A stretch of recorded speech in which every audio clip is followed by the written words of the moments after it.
तीनों बेटियों ईशा, मोहिनी और सुहाना की शादी 3 घर जमाई लड़कों के साथ करवा देती है। उन्हें लगता है कि ये लड़के शायद घर का कामकाज संभाल लेंगे, लेकिन उनके तीनों घर जमाई बहुत आलसी थे। वो नौकरी भी नहीं करते थे और बाहर का काम भी नहीं। कावेरी जी ने अपनी बेटियों से कहा कि वो प्रेगनेंसी का बहाना बनाकर अपने पतियों को सबक सिखाए। अब सुनिए आगे। मम्मी, आपने जैसा कहा था हमने वैसा ही किया, लेकिन देखिए ना, विवेक का हाल तो वैसा का वैसा ही है। घर में ना सुबह का नाश्ता बनता है और ना खाना। नौकरी पर जाने की बात करूं तो खाने को दौड़ते हैं मुझे। हाँ मम्मी, मैंने भी सुमित को कितनी बार कहा कि अगर नौकरी नहीं करनी तो कोई छोटी सी दुकान ही खोल लो। घर का खर्चा कैसे चलेगा? देखो दोपहर के 12 बजने आए और जनाब अभी तक सो रहे हैं। हाँ मम्मी, ईशा और सुहाना ठीक कहती हैं। अविनाश का भी यही हाल है। जब मैंने अपनी प्रेगनेंसी के बारे में कहा तो मुझसे कहने लगा, अरे दूसरी लड़कियां तो 9-9 महीने तक नौकरी करती है, बस डिलीवरी के टाइम छुट्टी लेती है। मोहिनी, तुम भी नौकरी करो। अब मुझे कहाँ नौकरी मिलेगी? मम्मी बताओ, अब मैं क्या करूँ? हे भगवान, क्या सोचकर घर जमाई दामाद लाई थी मैं कि मेरी बेटियां मेरे पास रहेंगी और खुश रहेंगी, लेकिन इन आलसी दामादों ने तो हमारी जिंदगी को भी प्रॉब्लम में डाल दिया है। मैं तो कहती हूँ मम्मी, हम लोग वापस अपनी जॉब पर जाना शुरू कर देते हैं।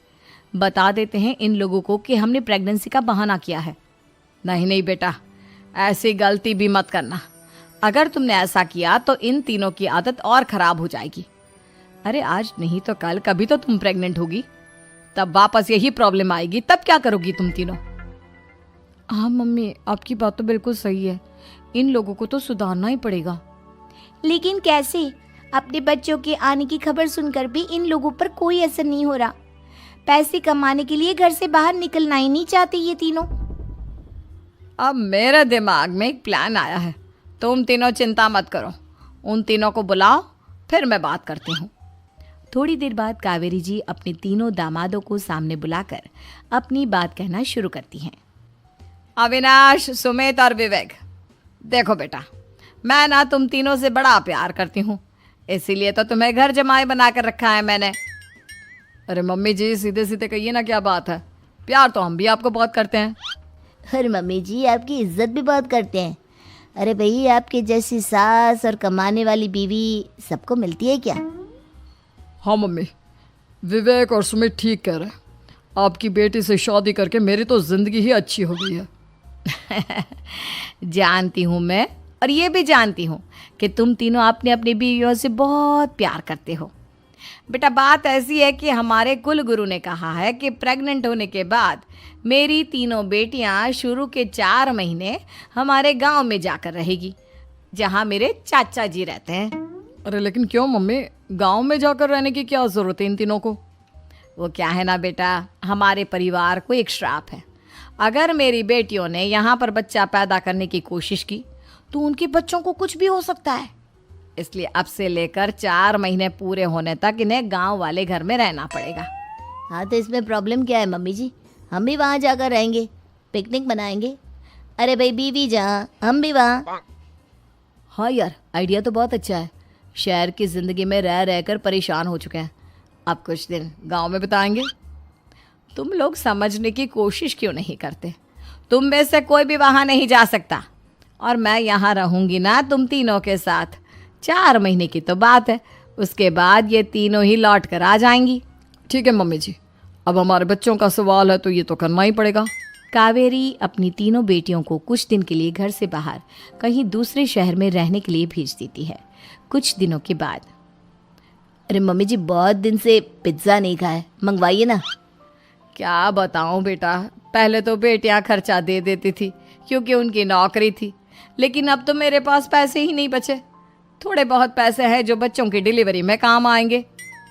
लेकिन मम्मी जी, आपकी बेटियों को वापस आने में तो अभी बहुत वक्त बाकी है। वही सोच सोच कर परेशान हो रही हूँ। सोच रही हूँ कल से दूध भी बंद करवा देती हूँ। अब दूध वाले को देने के लिए पैसे भी तो नहीं है ना। अरे नहीं नहीं मम्मी जी, अगर दूध भी बंद करवा दोगी तो मुझे चाय कहाँ से मिलेगी? और चाय के बिना मैं तो मर ही जाऊंगा। क्या करूं बेटा, इसके अलावा हमारे पास कोई ऑप्शन नहीं है। मेरे पास पैसे ही नहीं बचे। इस तरह कावेरी जी धीरे धीरे अपने तीनों दामादों को पैसे देना बंद कर देती हैं और घर में खाने पीने की चीजें लाना भी बंद कर देती है। अब वो तीनों बुरी तरह से परेशान होने लगे थे और इसलिए एक दिन तीनों प्लान करके घर से बाहर निकलते हैं और बाजार में जाने के बाद यार अच्छा खाना खाए हुए कितने दिन हो गए, पता नहीं कब अच्छा खाना मिलेगा। हमारी बीवियों के जाने के बाद तो हमारी हालत भिखारियों जैसी हो गई है यार। कुछ भी हो, मुझे तो आज पिज्ज़ा खाना ही खाना है।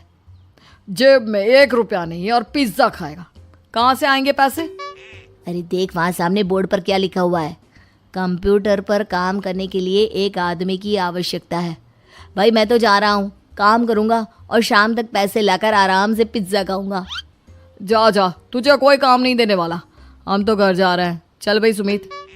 सुमित और अविनाश वहाँ से चले जाते हैं और विवेक उस कंप्यूटर शॉप पर सारा दिन काम करके 5,000 रुपये कमा कर घर लौट कर आता है और अपने खाने के लिए अच्छी अच्छी चीज़ें भी लेकर आता है।